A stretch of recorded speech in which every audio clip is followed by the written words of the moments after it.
Thank you. What a day to be here to celebrate. No kidding. And your name actually has been linked to this for a while because you were pushing an increase in the child tax credit. In the ultimate final bill, it essentially is doubled. And I know you also had Mike Lee with you, the senator from Utah, and Marco Rubio as well. Explain to the folks at home what it's going to do for them. Well, the president was very clear that he really wanted to ensure that this bill accomplished two goals of enabling American businesses to grow and be competitive and therefore lead to wage increase for working Americans, but to also target relief at middle-income families.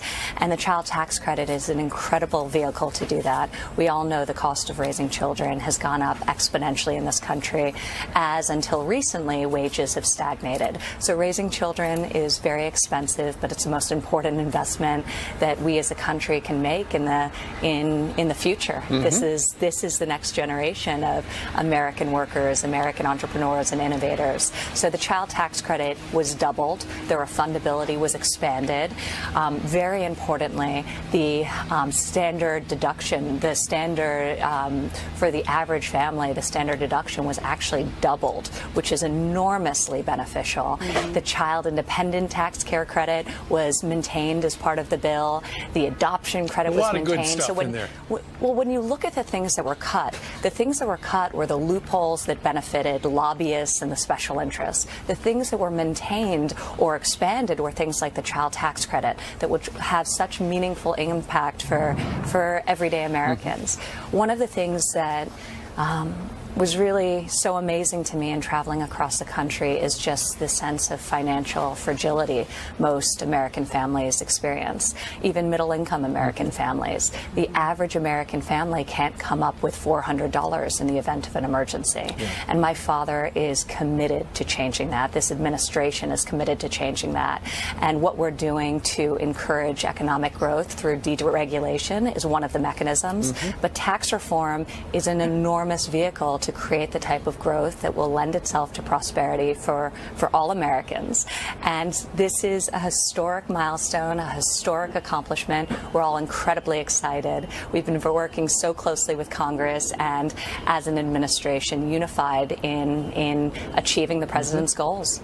Yeah, Ivanka, some of these companies are already benefiting. It has not even been 24 hours, and workers at some of the companies that we all use on a daily basis are benefiting. For instance, AT&T, 200,000 of their employees are getting $1,000 each before Christmas. And then at Wells Fargo, the hourly wages are now going up to $15 an hour. Fifth Third Bank, their wages are going up to $15 an hour. Comcast, the non-executives, the people who aren't the bosses that make the big bucks, 100,000 of them are getting $1,000 bonuses. So you're saying some of these families that are $400 away, they can't cover an emergency. They're living paycheck to paycheck. $1,000, that's really big right before Christmas. What a gift for them. It is such important, meaningful relief, and really, Ainsley, this is just the beginning. It's just starting. So we know that this is going to only increase and grow as companies bring back money that have been parked overseas, as companies reinvest in their businesses. One of the incredible elements of this plan is the fact that for 5 years, 100% of capital expensing can be written off by businesses. So it enables them to modernize, to invest back into their businesses. So I'm deeply passionate about entrepreneurship and encouraging American innovation, and I believe the tax reform is so critical for us to be competitive and create that next generation of American entrepreneur and small business owner and give them the confidence to launch their business and give them the confidence to invest in their business and invest in their workforce. But if these major corporations don't take advantage of this opportunity and do the right thing instead of putting it into the executives' pockets, they're never going to get it again. But I want to move forward. Moments ago, I spoke to Senator Bob Corker behind the scenes. He was one of the no votes originally that became a yes vote. Senator Flake, Senator Collins, others were no, and they came aboard. You played a role in that. You never want to bring attention to yourself. I respect that. But he brought attention to you. Listen. Oh, we don't have it? He essentially said that Ivanka played a major role behind the scenes in getting us to a yes vote in order to explain further what he needed and what the rest of the Senate needed. Can you bring us behind the scenes? Yeah, and it was a great privilege to be able to do so.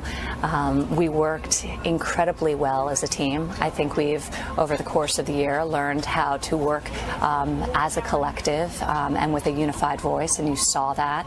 So I spent a lot of time on behalf of the administration and with members of the administration, Gary Cohen, Secretary Mnuchin, our whole team at OLA, on the Hill and talking to different senators. I spent a lot of time with Senator Corker as well, and he had real integrity around this process. So I will say that for sure. He had his concerns. He felt that his concerns were adequately addressed, and he really believes that tax relief coupled with the administration's deregulatory actions will create the growth that will start to erode and ultimately eliminate the Ivanka, national debt that has been incurred over the last several decades. He never asked for a Corker kickback on some pass-through companies that have been talked about. Am I correct? That is not something you worked out? Right. No, absolutely not. All right. Well, Ivanka, go ahead. Oh.